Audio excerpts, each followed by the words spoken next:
함께 하여 주옵소서. 예수님의 이름으로 기도드렸습니다. 아멘. 오늘 말씀의 제목은 바람입니다. 영상 잠깐 틀어주세요. 영화를 보시면서 장르를 한번 맞춰보시기 바랍니다. 이게 어떤 장르인지.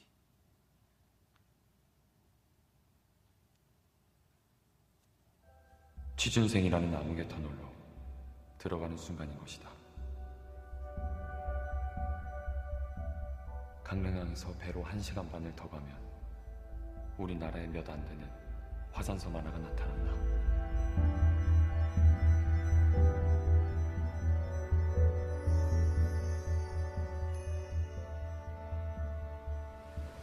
그곳에 무엇이 있는지도 모른 채 그 섬에 들어가게 자청한 용감한 사나이가 있었다. 딱 보니까 처음이시네. 이런 것도 붙이시고. 드림클래스 맞죠? 난 처음엔 그랬어요. 열나 긴장 타가지고 악몽도 꾸고 헛것도 꾸고. 뭐 중학생들이 뭐 대수예요? 그래가지고 중학생이지.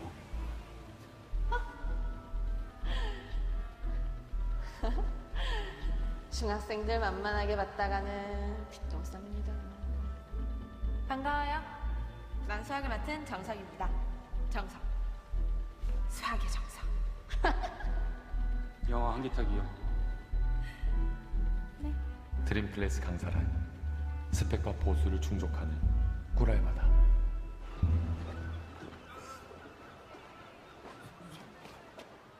안녕하세요. 아이고, 그 백길에 오느라고 고생이 많았지요. 괜찮습니다. 제가 여행을 워낙 좋아해서. 아이, 그럼 다행이네. 저는 저기 별리중학교 교감 고원철이래. 안녕하세요, 교환생님. 저는 수학 담당 정석입니다. 수학의 정석. 저는 한기타기입니다. 영어 담당. 잘 왔어요. 자, 이쪽으로. 박수를 좀 쳐요. 두 분 다 우리 섬은 처음이죠? 네. 네, 아니, 여기까지 이 사람들은 보겠습니다. 그거 잘 몰라요. 우리가 어떤 장르의 영화인 것 같으십니까? 저희 아내가 이 영화를 보고 이 광고로 나온 영화거든요. 요즘에 광고로 영화가 나오는데 30분짜리 광고입니다. 그러니까 미니 영화죠. 그 광고를 계속 보다 보면 영화 한 편을 보게 되는 30분짜리 그런 건데, 저희 아내가 처음에 나올 때 이거 보고 좀 이렇게 뒤에 좀 더 보면 조금 이렇게 무서운 그런 장면처럼 무서운 장면이 예고될 것 같은 그런 장면들이 나옵니다. 그래서 저희 아내가 무서운 거 나온다고 애들을 이 광고만 나오면 완전 꺼 그러면서 딱 끕니다. 그래서 제가 인터넷으로 한번 궁금해서 검색을 해봤더니 후기가 엄청나게 이렇게 밝고 훈훈한 영화라는 거예요, 이 영화가. 그래서 알고 보니 이 처음 가는 섬에 대한 이 주인공의 두려움을 초반에 그 두려움을 전달하기 위한 감독의 의도였다고 합니다. 이처럼 우리는 내가 처음 가는 곳, 내가 그 상황을 모르는 곳, 내가 통제할 수 없는 곳에 처해지면 어떡하지라는 두려움을 가지고 살아갑니다. 오늘 본문에서 스스로의 힘으로 두려움을 통제하려는 그 욕구와 또 하나님께서 그 통제하려는 죄를 어떻게 무너뜨리시는지, 우리가 무엇을 붙잡고 살아가야 되는지 2019년을 준비하시는 큰 은혜가 있기를 바랍니다. 오늘 본문은 11장 21절부터 31절까지 제가 같이 봉독을 했지만 11장 전체를 다루고 있는 내용입니다. 1절부터 3절을 간단히 요약하면 마치 앞으로 다가올 재앙을 예고하듯이 간단한 방화 사건이 소개되고 있습니다. 그 사건의 순서는 이렇습니다. 원망을 하고, 백성들이 원망하고, 그것을 하나님께서 진노하시고 심판의 불을 내리시고 모세가 그걸 기도하고, 그리고 나서 불이 꺼지는 그런 플롯으로 되어 있습니다. 이 구조가 이 다음에 오는 큰 사건에 더 큰 상태로 재현이 됩니다. 그리고 새로운 사건이 시작되는 이 첫 절인 4절에 중요한 구절이 있습니다. 그들 중에 섞여 사는 다른 인종들이 탐욕을 품음에 이스라엘 자손도. 애굽에서 탈출한 이 이스라엘 백성들은 다른 인종들과 섞여 있었습니다.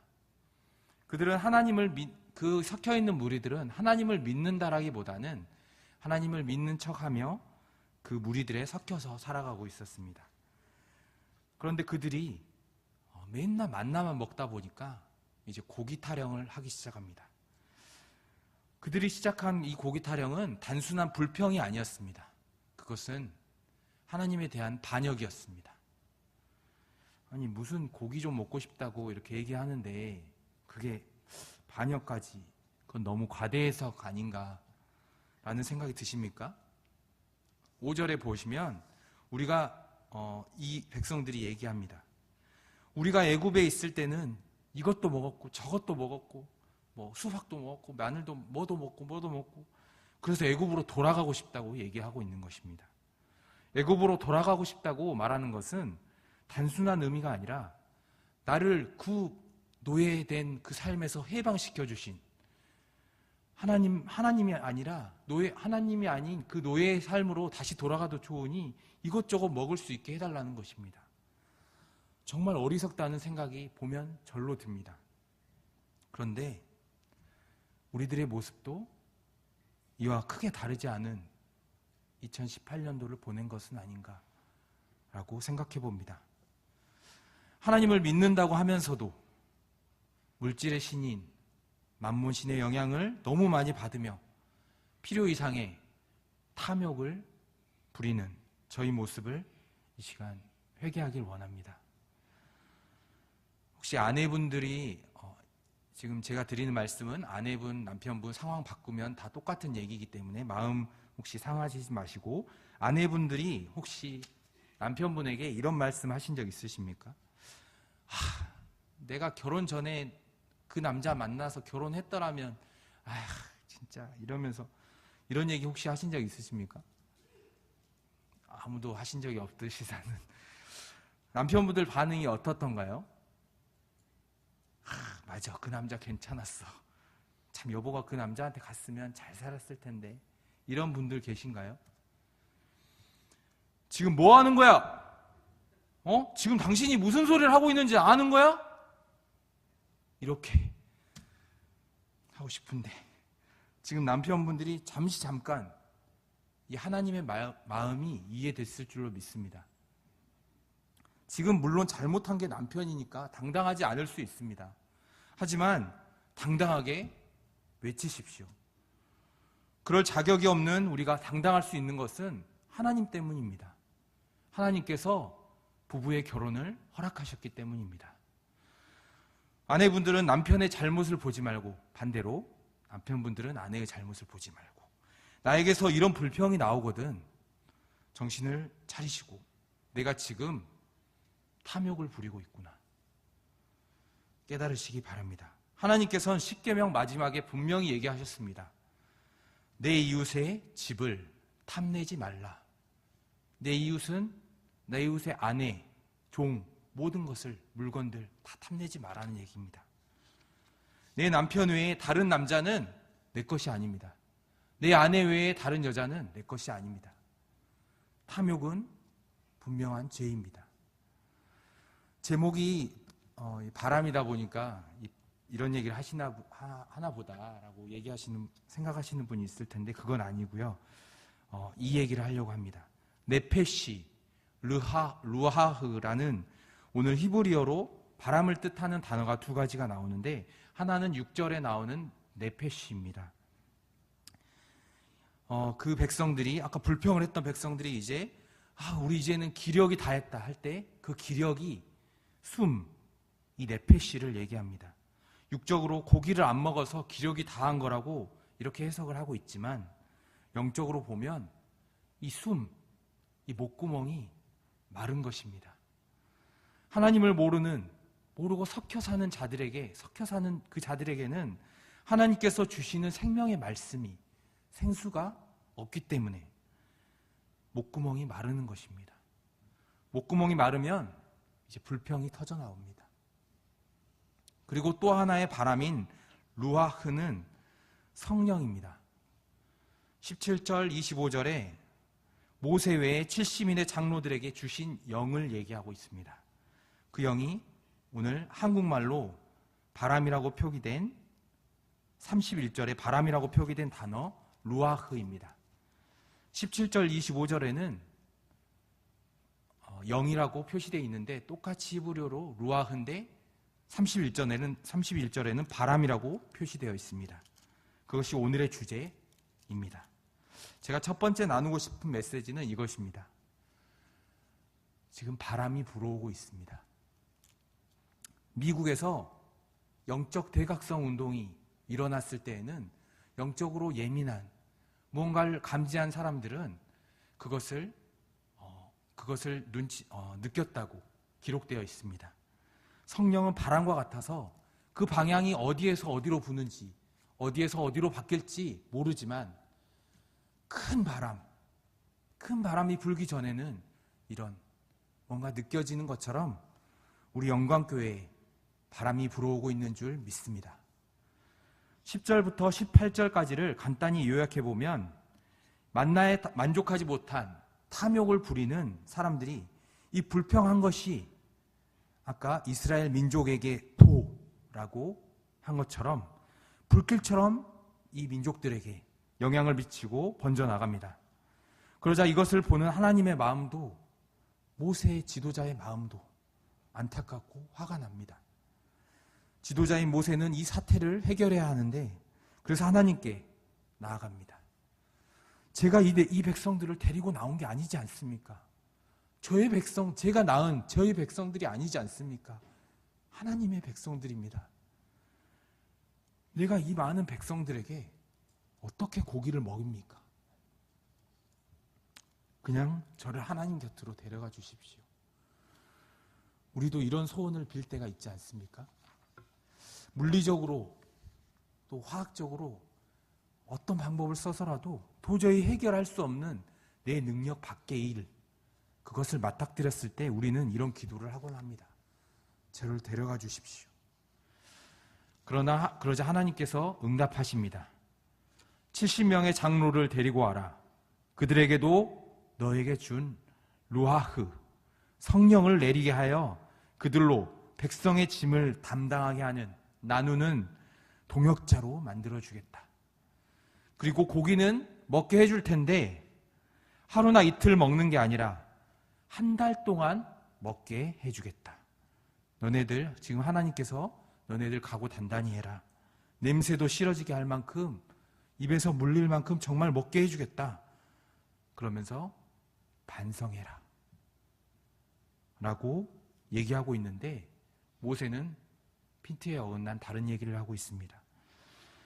백성 숫자가 60만 명인데 여자와 애들까지 합하면 200만 명은 넘을 텐데 지금 주님의 말씀은 하루 잠깐 이렇게 먹이는 것도 아니고 한 달을 먹이시겠다고 하는데 이걸 제가 믿으라는 얘기입니까? 세상에 양떼와 소떼 다 몰고 오고 바다에 물고기들을 다 몰아와도 이 백성들 다 먹일 수가 없는데 어떻게 이거는 불가능한 얘기입니다 라고 하나님께 얘기하고 있는 것입니다. 마치 이런 것과 같습니다.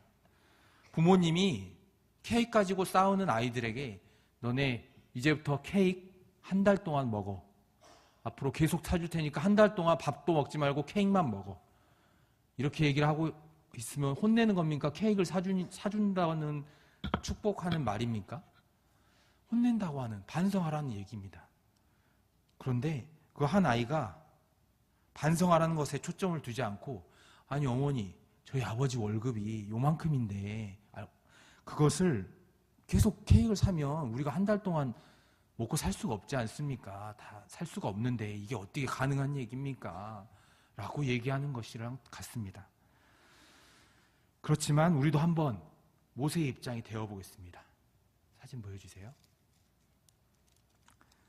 이게 미국에 100만 명이 수용돼 100 몇십만 명 이렇게 100만 명 정도가 수용되는 스타디움입니다. 경기장인데 이것만 해도 보십시오. 엄청난 숫자입니다. 매점에서 이 사람들이 다 아니, 아직 넘겨주지 마세요. 이 통닭을 다 이렇게 사 먹은다고 하면 엄청난 매출을 올릴 것입니다. 이런 엄청난 숫자가 6배가 되면, 넘겨주세요. 대략 뒤에 좀 더 붙어야 되는데 60만 명 정도가 됩니다. 이런 엄청난 규모가 되는데, 이 수가 또 이 수에서 또 3배가 되면, 넘겨주세요. 이게 60만 명이고, 넘겨주세요. 전에 게 100만 명이고 이게 60만 명이, 이 정도 되는 숫자가 60만 명입니다. 200만 명은 보여드릴 수도 없습니다. 너무 커서. 그런데 이 엄청난 인구를 먹이시겠다는 하나님의 말씀이 믿어지지 않는 것은 어찌 보면 당연한 얘기입니다. 저 화면을 보고 믿어지지 그 화면을 넘어서는 그 엄청난 크기에 지금 이 민족이 이렇게 많은 숫자인 것입니다. 하나님의 대답은 하지만 이것입니다. 내 팔이 짧으냐? 내 팔이 짧아서 내가 능력이 없어서 이 일을 못할 것 같으냐? 나는 이 모든 것을 만든 창조주다. 그거 잊었니? 라고 얘기하고 있는 것입니다. 하나님의 크심 앞에 아무 말도 하지 못한 욥처럼 진리 앞에서는 더 이상 할 말을 잃고 낮아지게 됩니다. 제가 인생에 두 번째로 가장 큰 위기가 있었는데, 그때 정말 총체적인 난관이었습니다. 그래서 집 앞에 새벽 기도에 갔는데, 그때 문제보다 크신 주님이라는 문구를 보고 모든 것이 내려놔진 였던 경험이 있습니다. 오늘 이스라엘 백성에게, 모세에게 드디어 약속한 내일이 되었습니다. 다 알려지고 사람들에게. 그래서 성경에서 모든 사람들이 모였다고 나와 있지는 않지만 모이지 않았겠습니까? 한번 상상을 해보시기 바랍니다. 이 올림픽 스타디움보다 10배가 되는 엄청난 규모의 이스라엘 백성들이 모여서 장막 앞에 있는 모세와 70인의 장로들을 주목하고 있습니다. 그때 여호와께서 구름에서 임하십니다. 구름 가운데 나타나셨습니다. 그리고 모세에게 말씀하십니다. 그리고 그의 영 루아흐가 70인의 장로에게 임합니다. 그리고 70인의 장로가 예언을 하기 시작하는데, 이때의 예언은 미래를 얘기했다기보다는 하나님께서 임한 것을 보여주시기 위해서 가시적으로 방언같이, 그리고 그 70인의 장로들에게 권위를 주기 위해서 황홀경에 빠진 그런 상태였을 거라고 추측을 하고 있습니다. 그것을 본 이스라엘 백성들은 다시 한번 하나님의 임재를 경험합니다. 그런데 지명된 70장로 중에 2명이 아직 오지 않았다는 것을 알게 됩니다. 더군다나 그 진영에서 머물고 있던 그 2명은 그곳에서 하나님의 영을 받아서 예언을 하기 시작합니다. 그것을 보고 한 소년이 뛰어와서 모세에게 고합니다. 지금 저 진영에서 엘닷과 메닷이 예언을 하고 있습니다. 저걸 말리셔야 되지 않겠습니까? 라고 얘기를 하니까 당연한 반응을 보이는 여호수아가 모세에게 다시 얘기합니다. 이것을 막아야 합니다. 그렇지 않으면 당신 모세의 권위가 땅에 떨어질 것입니다. 정말로 그렇습니다. 이스라엘 공동체는 모세를 통해서 하나님의 말씀이 나갑니다. 모세를 통해서 하나님의 권위가 세워집니다. 모세를 통해서 그 세워지는 그 말씀의 권위를 그대로 둔다면 그 진영 밖에 있는 자들에게도 그 모세의 권위는 약해질 수밖에 없을 것입니다. 하지만 이때 모세가 하는 대답은 조금 이상합니다. 여호수아야, 내가 나를 위하여라고 해석한 것도 있는데, 나를 두고 시기하느냐? 여호수아는 모세를 위해서 열심을 내는 충성된 종입니다. 부정적으로 보는 어떤 해석에서는 여호수아는 그 뒤에 이어서, 모세의 뒤를 이어서 받을 권력자이기 때문에 이것을 막으려고 했다고, 단순한 시기 질투이다라고 보는 입장도 있지만, 저는 거기까지 나아가지 않아도, 하지만 분명한 것은 그 열심이 때로는 성령의 활동 범위를 제한하는 것일 수가 있다는 것입니다. 우리가 바람을 손에 쥘 수가 있습니까? 아무리 손에 쥐려 해봐도 바람은 손에 쥘 수가 없는 것처럼 우리가 바람의 방향을 우리 마음대로 바꿀 수가 있습니까? 없습니다. 하지만 사람은 환상을 가지고 있는데 바로 내가 모든 것을 통제할 수 있을 거라는 환상입니다. 이게 과학이 발전된 현대에 와서 만들어진 환상이 아닙니다. 그런 환상은 아주 오래 전부터 창조될 때부터 아담이 에덴 동산을 거닐 때부터 있었습니다. 사탄이 하와에게 접근해서 이 선악과를 먹으면 세상 전부를 가질 수 있다고, 하나님처럼 힘을 가지고 세상을 통제할 수 있는 사람이 될 수 있다고, 신이 될 수 있다고 환상적인 제안을 합니다. 얼마 전 저희 아이가 사탄이 뭐야? 라고 물어보길래 곰곰이 생각해보고 자기가 창조물인 거를 잊어버리고 하나님께 대적했다가 멸망당한 존재야 라고 얘기해 주었습니다. 사람은 이 세대를 거듭하면서 하나님께서 열어주신 우주의 원리들을 조금씩 알게 됩니다.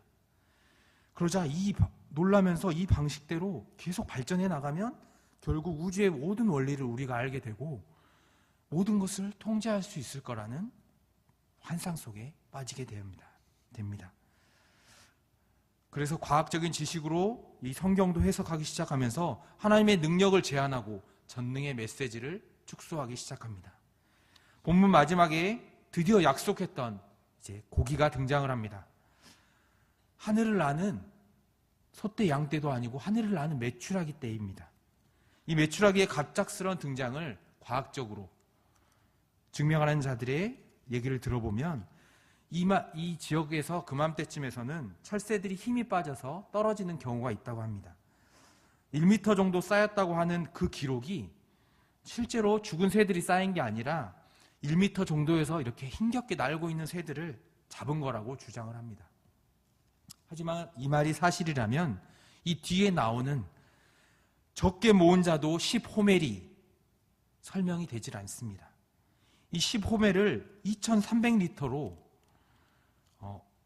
2300리터인데 우리나라 수치로 대충 어림잡아도 이 푸대자루 그걸로 닭을 메추라기를 10푸대가 넘게 가늠을 할 수가 있습니다. 은평구 주민 전체 인구의 4배 정도 되는 그 200만 명, 아까 보셨던 그 올림픽 스타디움에 가득 찬 그 사람들이 닭 10푸대씩 받아간다면 그런 엄청난 양의 고기가 정확하게 진영의 텐트에 떨어지지 않고 정확히 진영 사면에 이렇게 네모나게 떨어져 있는 것을 과학적으로 도저히 설명할 수가 없는 것입니다. 우리가 선풍기를 개발했다고 해서 바람을 조절할 수 있는 게 아닙니다. 하지만 사람이 시간이 지나면서 경험한 것을 예측하고 통제하길 바라고 심지어 우리의 부분적인 신앙의 경험으로 성령의 활동 시간과 장소와 상황을 통제하려 합니다. 아침 일찍 해가 떴으니까 우리는 기도회를 하면 성령이 역사하지 않을 거야. 여기는 상업적인 건물이야. 키즈 카페야. 그러니까 성령이 역사하지 않을 거야. 지금 그 집의 상황은 남편이 이렇고 시어머니가 이러니까 성령이 역사하지 않을 거야. 우리 교회는 이러니까 역사하지 않을 거야. 이래서 부흥하지 않을 거야. 바람은 자유롭습니다. 우리가 부흥하려고 100개의 프로그램에서 성공한다고 하더라도 실패한 것처럼 보이는 작은 2-3명이 모인 기도 모임에서 그 부흥의 불꽃이 타오를지 모릅니다. 안 되는 이유 100가지를 주장해도 안 되는 이유 그 중에 가장 결정적인, 가장 안 될 것 같은 그 이유 한 가지를 가지고 성령께서는 타오르게 하실지 모릅니다. 우리의 성령 하나님은 예측 통제를 받지 않으시는 분입니다. 작은 불씨를 가지고 바람을 불어서 엄청나게 큰 불을 일으키실 수 있는 분입니다. 예측과 통제를 포기하십시오. 제가 두 번째 나누고 싶은 메시지는 이것입니다. 바람을 통제하려 하지 마십시오. 하나님을 더 알고 싶다고 들어간 신학교는 정말 제대로 신학 배우고 졸업하면 잘 모르겠다. 하나님에 대해서 잘 모르겠다. 하나님에 대해서 그 광대한 하나님에 대해서 더 모르겠다고 하는 것이 정말 제대로 배운 자의 생각이라고 합니다. 성령의 활동 범위를 제한하려 했던 여호수아에게 모세는 이렇게 얘기합니다. 여호와께서 그의 영을 그의 모든 백성에게 주사 다 선지자가 되게 하기를 원하노라. 이 예언과 같은 말이 천년이 몇 번 지나서 이루어졌습니다. 예수님께서 자신이 떠나가는 것이 유익이라고 하셨지 않습니까? 성령께서 우리 한 사람 한 사람에게 모두 오신 줄 믿습니다. 모든 성도들이 성령에 사로잡히기를 바랍니다. 열처녀 중 절반은 혼인잔치에 참석하지 못할 수도 있습니다. 이 중에 절반은 혼인잔치에 참석하지 못하는 것일 수 있습니다. 이것은 극단적인 얘기입니다. 하지만 명심해야 될 얘기입니다. 성령은 충만해도 되고 안 충만해도 되고 덜 충만해도 되고 하는 선택의 문제가 아닙니다. 목구멍이 마르긴 하지만 좀 목이 마르지만 감사하지 않고 불평이 많긴 하지만 그래도 뭐 사는데 괜찮아. 교역자나 중요한 중직에 있는 사람들만 성령 충만하면 되지. 우리 성도들이 그런 것이 아니라 여기 계신 모든 성도들이 성령 충만해야 합니다. 어린아이부터 나이 많으신 어른들까지 모두 성령 충만한 것이 정상인 것입니다. 혹시 이곳에 교회에 처음 오셨거나 아직 예수님을 성령님의 임재를 경험하지 못한 분이 혹시 계십니까? 교회에 데리고 오신 분에게 감사하십시오. 하지만 그분을 의지하지 마십시오.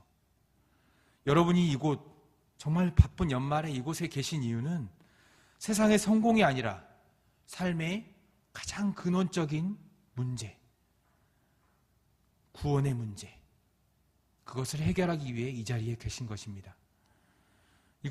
구원은 개인의 문제입니다. 가장 중요한, 반드시 해결하고 돌아가야 할 문제입니다. 여러분을 교회에 초대한 그분이 여러분을 구원시켜주지 못합니다.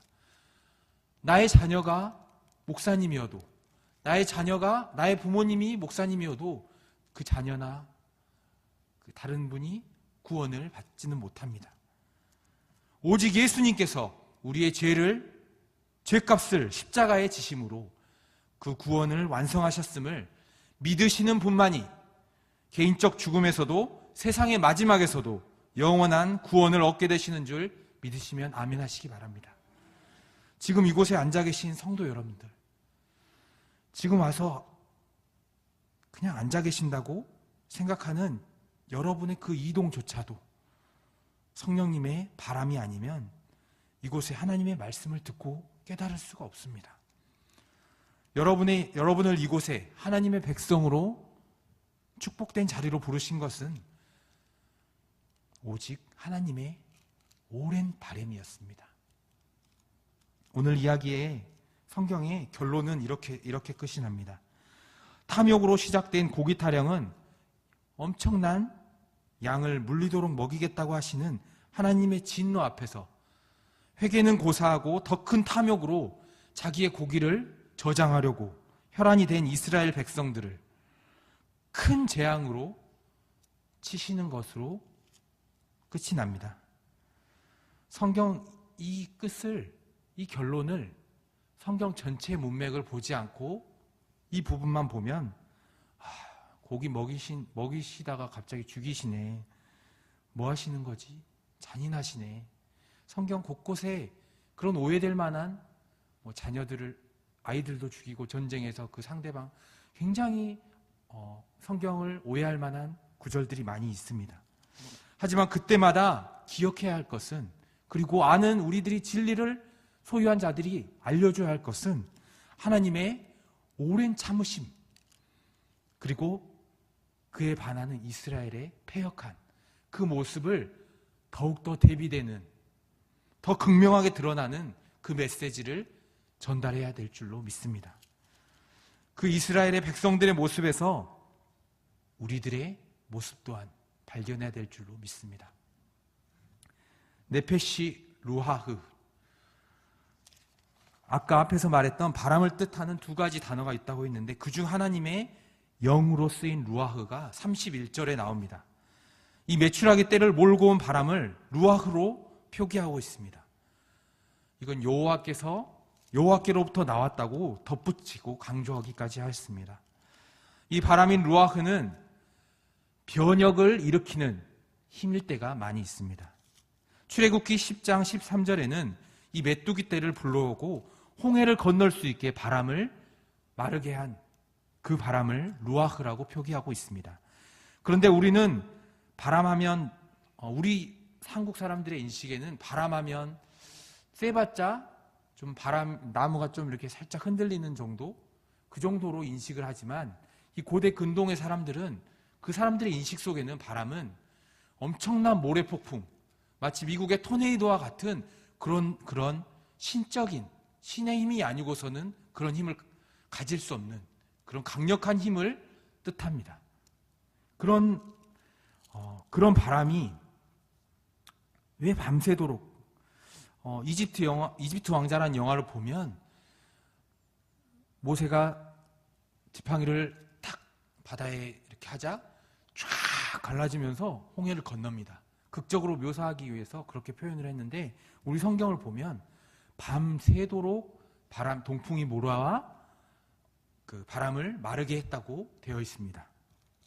왜 하나님은 많은 능력 중에 이 바람을 쓰셨을까요? 바로 이 고대 근동 사람들의 이미지에서 그 사람들의 인식에는 이 바람이라고 하는 것은 하나님을 떠오르게 하기 때문입니다. 제가 이 설교를 준비하는 동안 KTX 많은 사고가 최근에 있었습니다. KTX 정전이 돼서 3시간 동안 그 안에 갇혀 있었던 사람들의 기사도 있었고, 선로에서 이탈해서 실제로 큰 사고가 났습니다. 그리고 온수관이 폭발해서 한 분은 돌아가시고, 저희 아내의 친척은 그 다리에 화상을 입어서 장애 판정을 받을 정도로 그런 큰 사고들이 많이 있었습니다.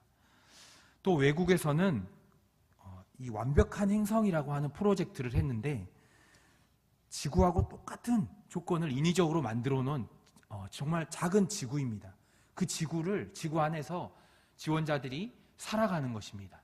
그래서 화성이나 우리가 나중에 지구가 오염됐을 때 옮겨가서 살 수 있게 미리 한번 예비 지구를 만들어 놓은, 그곳에서 2년 동안 사는 프로젝트를 했었는데, 처음에는 인공산도 있고 바다도 있습니다. 만들어 놓은 큰 그런 바다에서 채집도 하고 물고기도 잡고 그렇게 살아가다가 어느 날 갑자기 조금씩 오염이 보이기 시작했더니, 저희는 지금 많이 오염돼도 저희가 크게 깨달지 못할 정도로 괜찮지 않습니까? 워낙에 크기 때문에. 그런데 이 작은 지구기 때문에, 작기 때문에 더 오염이 급속도로 진행되는 그 상황이 발생한 겁니다. 예상치 못한 상황이 발생을 한 거죠. 그래서 이 사람들이 그 오염을 피해서 도망가기 시작합니다. 마치 영화에서 보는 것처럼 도망가서 그 옆에 대피소로 정해놓은 제2지구로 도망을 갑니다. 그런데 도저히 안 되자, 복구가 안 되자 그 프로젝트는 중단되고 이 사람들은 구조가 됩니다.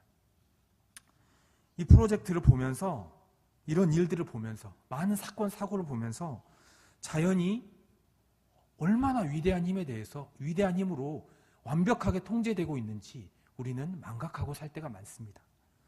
우리는 그 안에서 그 주어진 그 귀한 가치를 잊어버리고 그 안에 자유를 누리면서도 더 탐욕을 부려서 더 큰 힘을 가지려고 세상을 통제하려고 하고 있진 않은지 생각해 보게 됩니다.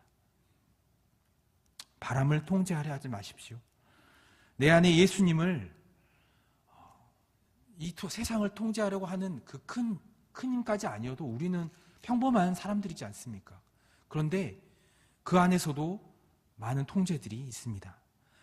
내가 하나님을 더 깊게 만나는데, 그리고 처음 만난 사람은 하나님을 영접하는데 방해되는 사탄의 속임수들을 우리가 허락합니다.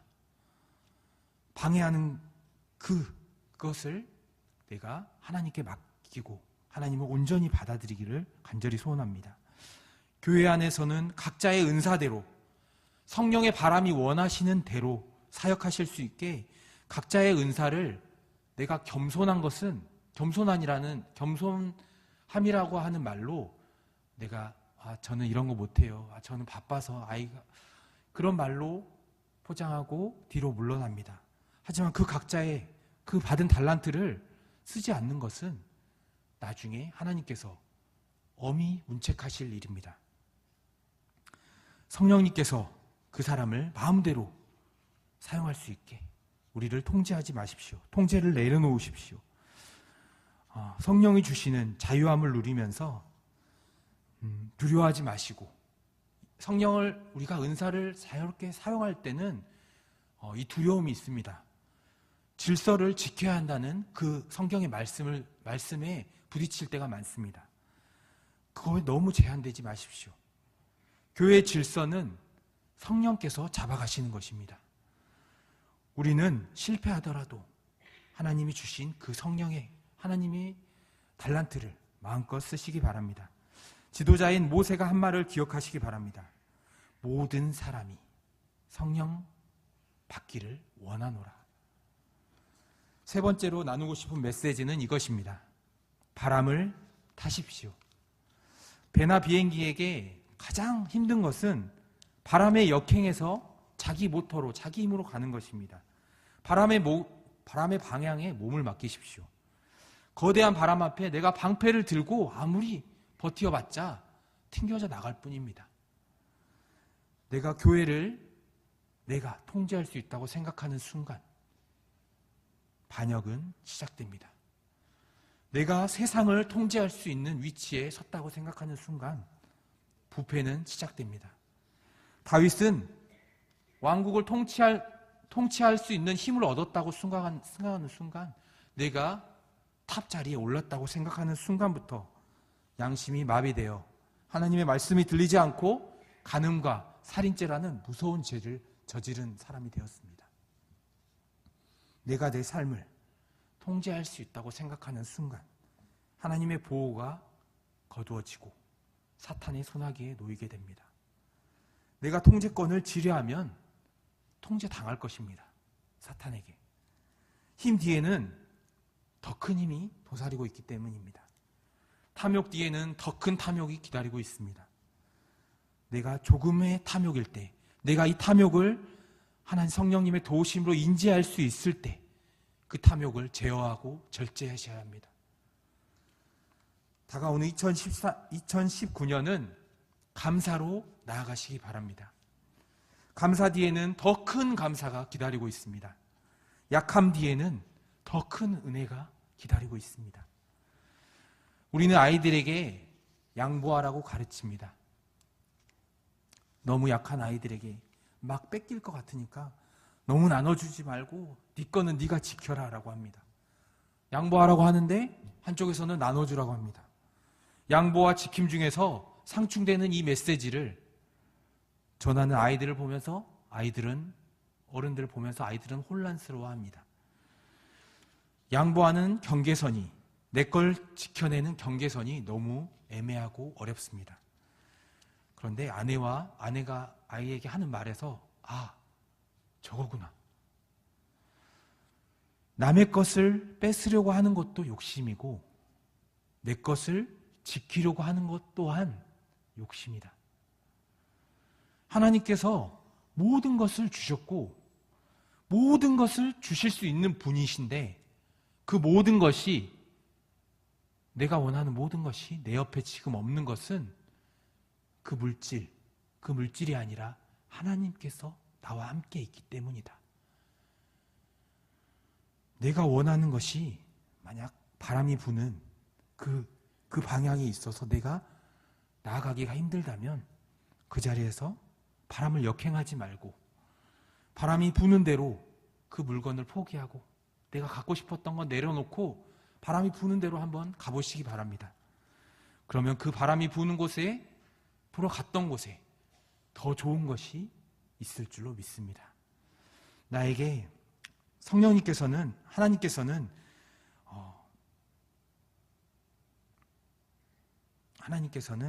더 좋은 것, 성령님을 주신다고 분명히 약속하셨습니다.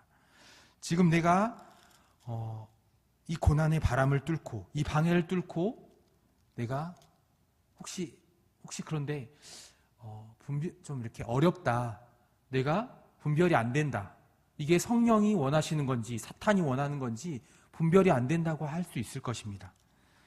바람이 부는 대로 가는 것이 내가 성령께서 원하는 것인지 사탄에서 이 고난을 포기하고 하나님은 돌파하라고 원하는데 사탄이 포기하라고, 이건 안 되는 거라고 얘기하는 속삭이는 건지 분명히 헷갈리실 수 있을 것입니다. 이것은 기도하면 알 수 있습니다. 합신의 정창균 목사님이라는 분을 제가 알게 되고 선물로 받은 책에서 알게 됐는데 그분께서는 과부와 들어준 재판관 그 얘기 아시죠? 그 이야기를 이렇게 해석을 하셨습니다. 과부를 보통 우리로 해석을 하고 재판관을 하나님으로 해석을 하는데 그 해석은 잘못된 해석이다. 그런 게으르고 악한 재판관조차 귀찮게 할 정도로 막 조르는 그것을 기도라고 전달하면 안 된다. 그 이야기의 결론은 악한 재판관과 선하신 하나님을 동급으로 보는 것, 그것은 하나님을 모독하는 행위다. 그런 악한 재판관에게 사정하지 말고 내가 있는데, 내가 아버지인 내가 있는데 너 왜 나한테 기도 안 하니? 내가 그 악한 재판관보다 못하니? 라는 메시지가 결론인 것입니다. 기도하면 좋은 것을 주신다고 하셨습니다. 이게 성령의 역사인지 사탄의 역사인지 분별하기가 쉽지 않다고 하는 것은 제가 조금 극단적으로 얘기하실 테니까 기분 나빠하지 마십시오. 성령이 없거나 성령을 무시할 정도로 내 마음에 탐욕이 가득한 상태인 것입니다. 분별이 안 되고 들리지가 않습니다. 하나님의 음성이 들리지 않는 그 탐욕에 가득 차 있는 것입니다. 저희가 마지막으로 우리의 자세가 어떠해야 할까 말씀드리고 설교를 마치려 합니다. PPT 넘겨주세요. 우리가 이 세 가지 메시지, 바람이 불어오고 있고 이 바람을 통제하려 하지 마시고 바람을 타라고 하는 이 메시지를 오늘 전했습니다. 2019년에 새로운 바람이 불고 있습니다. 내 삶은 내 뜻대로, 나의 계획대로 통제되는 것이 아닌 것을 깨닫고 통제하려고 하다가 하나님의 반대편에 서지 않도록 교회가 주시는 성령의 바람을 타고 교회에 주시는 내 뜻과 성령의 뜻이 하나가 될 수 있도록 자유로워지시기 바랍니다. 저희가 신사참배를 거부한 주기철 목사님이라고 하는 목사님이 계십니다. 그분의 5가지 기도문이라고 하는 설교가 있는데 그분이 옥중에서 신사참배를 거부하다가 옥중에서 일본 군들이 그 옥에서 잠시 풀어줍니다. 그래서 아내에게 가서 잠시 시간을 보내라고 풀어주면 아내에게 갔다가 다시 돌아오면 가둬놨다가 또 좀 있다가 풀어주고 그래서 갔다 오라고 하고 잠깐은 순교하는 마음 정말 굳게 마음 먹을 수 있지만 계속해서 가정을 방문하고 보면 그 마음이 그 그리움이 약해질 수밖에 없습니다. 그런 일제의 간교한 회유에 이 믿음을 지키는 것이 내 힘으로는 도저히 되는 것이 아니라고 깨닫고 주기철 목사님께서 이렇게 교인들에게 부탁하셨습니다. 저의 제가 믿음을 저버리지 않도록 일사각오로 이 믿음을 지켜나갈 수 있도록 기도해달라고 기도 부탁을 간절하게 하였습니다. 우리가 이 마지막 때에 믿음을 지킬 수 있는 것은 우리 힘으로 지킬 수 있는 것이 아닙니다.